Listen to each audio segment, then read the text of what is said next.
gusto, una alegría, una bendición grande estar junto a ustedes nuevamente aquí en su programa Lecciones de Esperanza. Para su servidor Gabriel Moreno es un motivo de gratitud de estar nuevamente frente a la pantalla, al otro lado del micrófono, para que ustedes nos puedan ver, escuchar y compartir esto con otros amigos y familiares. Y a través de este programa esperamos todas nuestras vidas puedan ser cada vez mejores. Para esta ocasión tenemos un invitado, habló a ustedes del pastor Adrián Villamizar. Pastor Villamizar, gracias por estar aquí con nosotros. Pastor Gabriel, muchas gracias a usted por la invitación y a todos los que nos observan. Bienvenidos a este espacio para estudiar la palabra de Dios. Así es, pastor. Me llama la atención, pastor, que cuando uno mira la Biblia, casi que en cada libro de la Biblia, vemos no solamente una, sino varias formas en las que Dios trata de buscar al ser humano. A través de un profeta, a través de un milagro, a través de un evento sobrenatural. Pero desde el Génesis, donde Dios dijo, ¿dónde estás? Y nos anda buscando. Los profetas, Antiguo y Nuevo Testamento, Dios nos está buscando. Y siempre está intentando alcanzarnos, aún a pesar de que muchas veces el ser humano trata de correr de Dios. O sea, es una cosa curiosa. Queremos las bendiciones, queremos la protección, pero queremos escapar de la palabra de Dios, de los planes de Dios, ¿cierto? De los consejos de Dios. Así que mi querido amigo, amiga que nos ves y nos escuchas, no corramos de Dios, Dios te anda buscando y colocó este programa, este espacio precisamente para alcanzarte, para tocar tu vida con su amor, con su paz y su salvación. Pastor, ¿en qué forma nos presenta la Biblia a la deidad en este contexto de la misión para salvar a los seres humanos? Bueno, claro que sí, damos por hecho, primero que todo, la existencia de una deidad, ¿cierto? La deidad, lo que se conforma o lo que conforma a Dios. Y cuando miramos ese plan, notamos a través de las Escrituras que el autor bíblico nunca tuvo conflicto con el concepto de un Dios triuno. O sea, indiscriminadamente hablaba del Padre, del Hijo y del Espíritu Santo en la búsqueda de llamar al hombre para traerlo precisamente en un plan misionero, podemos decirlo así. Así que Dios se ve involucrado en eso. Y aquí hay algo interesante porque Dios se da la tarea de revelar a través de la Escritura ese plan de salvación tratando de alcanzar al ser humano. Y la Escritura lo hace a través de la deidad en función de la salvación del ser humano. Y vemos, pastor, esa deidad como Padre, Hijo y Espíritu Santo están involucrados en la misión, ¿verdad? Así es, totalmente. Tanto al punto que en teología le llamamos la economía divina. La economía divina es esa labor y esos roles que juega la deidad dentro del plan de salvación. Y como nosotros conocemos, Jesús se toma ese papel siendo el camino, la verdad y la vida para guiar al Padre, pero después de que se va Jesús, queda el trabajo del Espíritu Santo. Entonces se ve a la deidad completa trabajando en pro de la salvación del hombre. De hecho, vemos el mismo Jesús diciendo, yo las cosas no las hago por mí, sino el Padre que me envió, ¿cierto?, hace las obras en mí, mostrando, reconociendo esa parte de Dios en el plan de salvación de alcanzar al ser humano. Luego vemos a Jesús alcanzando, sanando, restaurando, predicando, pero antes de irse dice, yo me voy a ir, pero entra la otra persona, habla, dice, enviaré un consolador, o el Espíritu Santo que estará con ustedes y los va a guiar, los va a acompañar y los va a convencer de la verdad. Entonces vemos cómo cada uno juega un papel bien importante en este... Sí, y ese papel, pastor, muchas veces ha sido entendido como una disminución de poder. Es decir, la gente ha pensado que el Padre puede ser mayor que el Hijo y que el Hijo mayor que el Espíritu Santo. Pero encontramos en la Escritura precisamente los términos Hijo de Dios e Hijo de Hombre hablando de la divinidad, la humanidad de Jesús y ese juego de roles en el cual no hay una mayor importancia, sino que la deidad en pleno trabajan precisamente hacia esto de salvar al ser humano de forma igual. Pastor, que cuando leemos Mateo, capítulo 18, un texto misional, o pues que habla de la misión que Dios le da a su iglesia, ¿qué elementos encontramos allí en el libro de Mateo acerca del discipulado? ¿Qué elemento tal vez particular o toma preeminencia allí en ese capítulo 28 de Mateo? Pues? Claro que sí, Mateo 28, versículo 19, nos da lo que conocemos en el mundo cristiano como la Gran Comisión. La Gran Comisión. Pero hay algo interesante, pastor, y es que en el idioma español ha sido traducido con imperativos. Por tanto, id, haced discípulos y demás, pero cuando miramos el original, en realidad no encontramos imperativo al principio, sino que dice que si, por tanto que haya sido, o sea, mientras que estás haciendo lo que estás haciendo, debes hacer discípulos, haced discípulos. Y notamos que el hacer discípulos involucra bautizarlos y enseñarles. Y aquí hay algo muy interesante porque dentro de la Gran Comisión se nos muestra que el objetivo de nosotros como seres humanos es transmitir y alcanzar a esas personas. No con un énfasis exactamente del bautismo, sino de discipular. Y el discipular precisamente es permitir que la persona conozca a Jesús, se bautiza y sigue aprendiendo de él. Pero hay un proceso interesante ahí, pastor, y tiene que ver con la misión. Es decir, donde quiera que estemos, donde quiera que vayamos, nuestra razón de existir es hacer discípulos, o sea, la misión de Dios en este mundo. Lo que usted menciona, qué interesante como usted lo plantea, porque sí, aparecen imperativos, por tanto es una orden. Pero en el contexto original, cuando se da, ¿verdad? Es parte de tu vida, debe ser tratar de alcanzar a otros, ¿cierto? Es lo que el texto está tratando de decir, o sea, en tu trabajo, en tu escuela, siendo primo, tío, papá, todo lo que hagas debe estar permeado por un ejemplo, por unas palabras que reflejen a Jesús y quieran que otros o motiven a otros para buscar a ese Jesús, para caminar con Jesús, ¿verdad? Claro que sí. Es más, el texto dice, habiendo oído, dando por hecho la orden de Dios de predicar el Evangelio. Pero hay algo importante, pastor, que todos debemos comprender y es no solamente dar literatura o medio hablar de Jesús, no, el objetivo es lograr cautivar, los discípulos para Jesús. Porque de pronto podemos librar nuestras responsabilidades diciendo, no, yo ya le dije, ya entregué una revista, ya hice aquello, pero en realidad el trabajo de hacer discípulos es un arte. Es más, se habla del método de Cristo, es un arte impresionante, así que la labor que tenemos, Pastor Gabriel, como hijos de Dios es grande frente a Dios y frente al mundo. Usted menciona algo muy importante, pastor, que a veces omitimos en este proceso de cumplir la misión que Dios nos ha dejado. Hacer discípulos no es una acción de un momento. Recordemos cuando la palabra discipulado viene pues, del griego, donde se trabajaba mucho eso, y era un periodo de tiempo largo donde una persona normalmente la entregaban muy joven, muy pequeño, ante un maestro para que fuera aprendiendo de su pensamiento, de sus acciones y se fuera formando con esa línea de pensamiento y cierto de acciones similares a la de su maestro. Eso implica que para cumplir la misión de Jesús, en esa formación de discípulos debemos pagar un precio, de sacar el tiempo, de ser constantes. Hay gente a veces que trata de compartir algo con alguien y si en primera medida no siente una respuesta como... Renuncia. Dice, no, mejor voy por allí. O como usted menciona, dice, no, ya le dejé un libro, ya lo invité un día a la iglesia y si no quiere venir ya... No, la tarea no dice, entrégale algo. O sea, el texto no dice, dale algo para que conozca de mí. Dice, haz discípulo. Y creo que la manera más bonita de hacer que otros quieran conocer a Jesús es enamorarlos de algo. O sea, cuando alguien se va a motivar, cuando ve que eso vale la pena, que es interesante, que es agradable y que es bueno para ellos. Así es. Que tu vida, que la mía, pueda mostrar y reflejar el amor de Jesús. ¿Qué hacía que en la época de Jesús, pastor, era algo interesante? Mucha gente lo buscara, porque donde llegaba Jesús había multitudes. Donde estaban los maestros, venían algunos, pero cuando Jesús llegaba, se olvidaba algo interesante cuando uno lee la Biblia.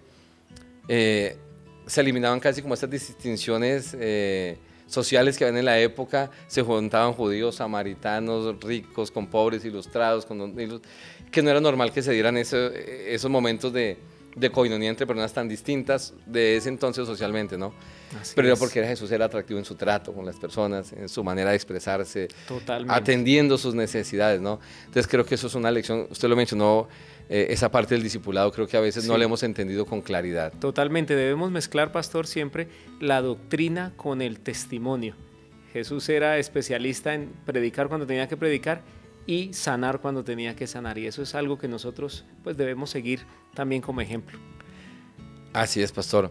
Y continuando en este proceso de conocer a la deidad en el contexto de la misión, al estudiar ahora Apocalipsis, estamos mirando Mateo, pero al mirar Apocalipsis en el mensaje de los 3 ángeles, ¿verdad? ¿Qué aspectos importantes ahora de la misión, de ese alcanzar a otros, se destacan en esa predicación del Evangelio eterno que menciona Apocalipsis allí 14, 6 y 7, pastor? Sí, no, lo que es Apocalipsis 14 es un mensaje interesante que resalta algo que tienen en común la Gran Comisión y Apocalipsis, que es predicar el Evangelio eterno, ¿cierto? Aunque por primera vez en Apocalipsis es que aparece la mezcla de Evangelio eterno. Así que cuando vamos a Apocalipsis hay algo que debemos comprender, que también lo enlazamos con Mateo 24:14, cuando dice que cuando se predique el evangelio a todo el mundo, vendrá el fin. Y aquí hay algo que debemos tener en cuenta. El texto no dice cuando se bauticen todos, sino cuando se predique el evangelio. A veces el afán de nosotros es ver cuándo todo el mundo se va a bautizar, pero los que estudian profecías sabrán que llegará un momento en el que en el último momento muchos se añadirán al pueblo de Dios. Entonces, cuando estamos en Apocalipsis 14, nosotros percibimos que a partir del versículo 6 se dice que se ve a un ángel con el evangelio eterno, y aquí hay algo interesante, para predicarlo a la tierra. Lo mismo que dice Jesús, predicar a la tierra. Es decir, que nuestro campo de acción es la tierra donde nosotros estamos. Y ese campo de acción, pastor, y a todos los que nos observan, se puede dividir de muchas maneras.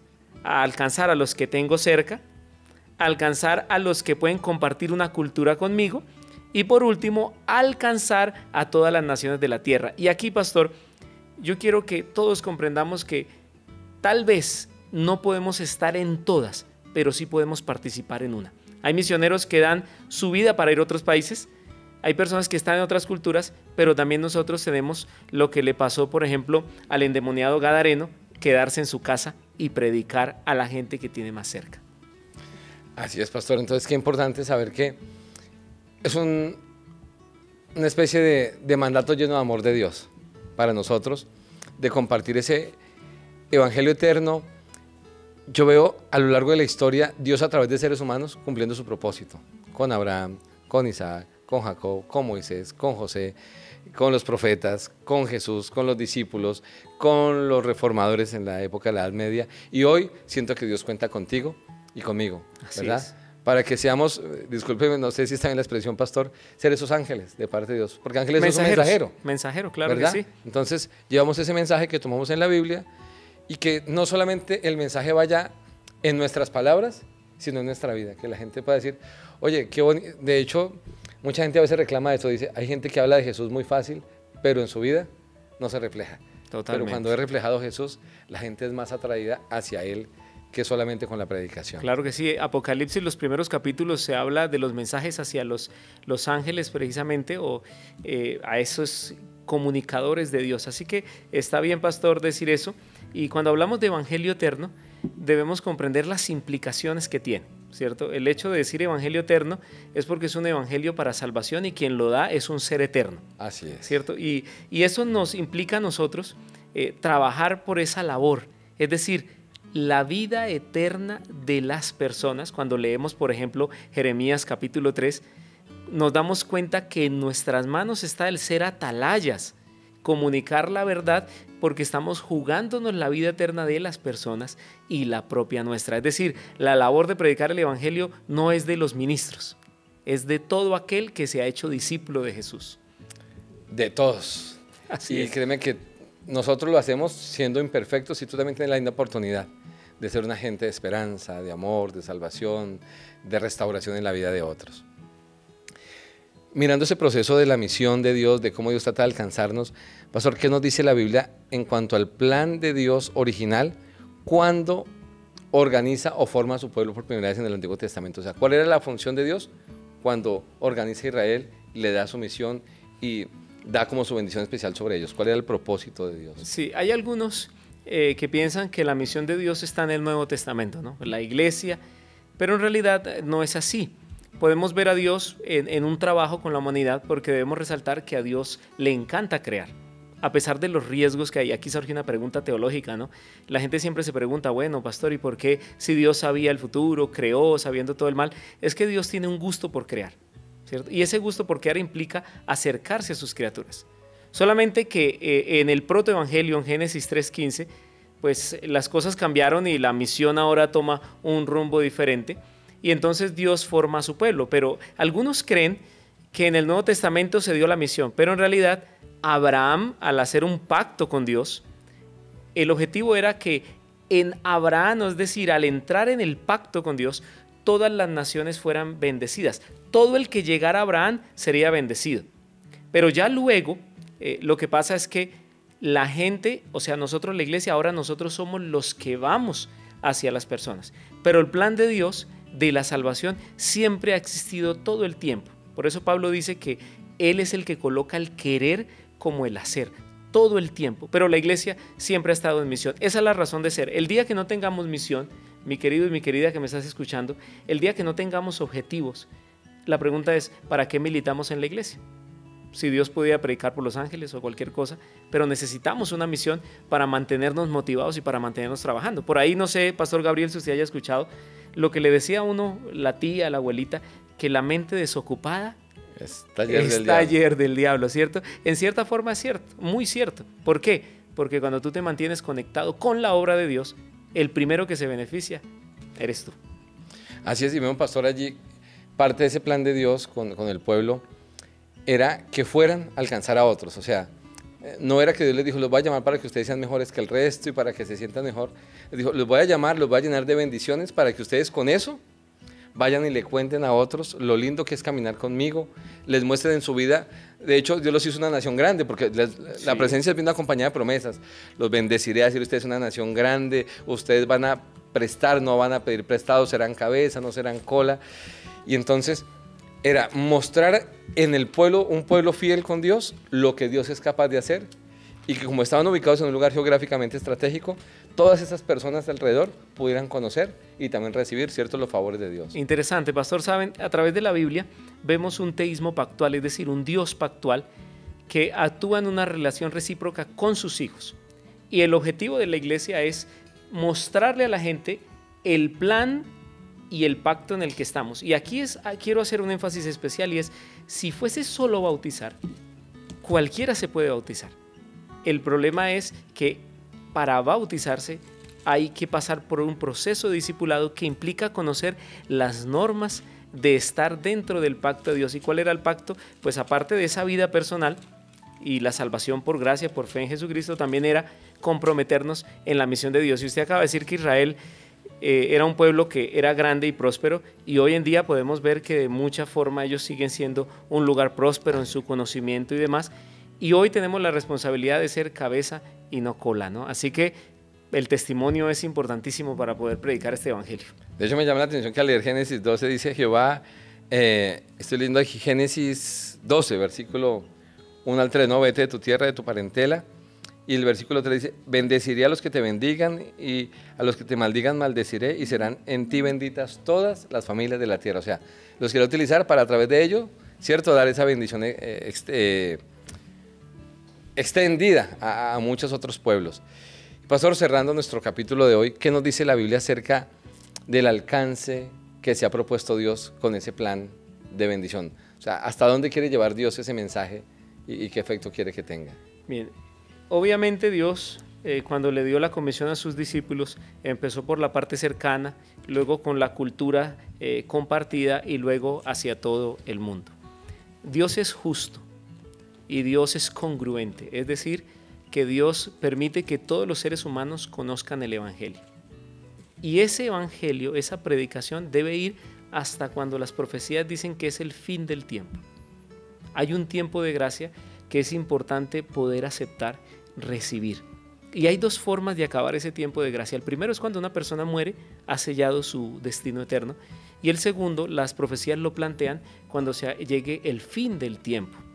Es decir, el mensaje de Dios en la palabra evangelio eterno es porque se ha dado a todas las naciones por un Dios que es eterno y anhela y desea alcanzar a todos. Pero, importantísimo, nunca Dios obligará a ningún ser humano para adherirse al plan de la salvación. Esa es tú y mi decisión. Así es, pastor, y quiero leer textualmente en cuanto a ese alcance. Apocalipsis 7:9 nos dice, hablando ya de los redimidos en el cielo, ¿no? La gente que fue alcanzada por el plan de salvación, dice, después de esto miré y vi una gran multitud, la cual nadie podía contar, de todas las naciones, tribus y pueblos y lenguas, y estaban delante del trono y en la presencia del Cordero, vestidos de ropas blancas, con palmas en sus manos. Así es. Donde quiera que nos veas y nos escuches, el plan de Dios está enfocado en alcanzarte. Tú, tu familia, tus seres queridos son parte principal o el objetivo principal del plan de salvación de Dios. Así que por eso Dios ideó hasta este mismo espacio para poder tocar tu corazón y para que juntos podamos ser agentes de Dios para tocar la vida de otras personas. ¿Algún pensamiento final, pastor, de pronto para cerrar? Claro que sí.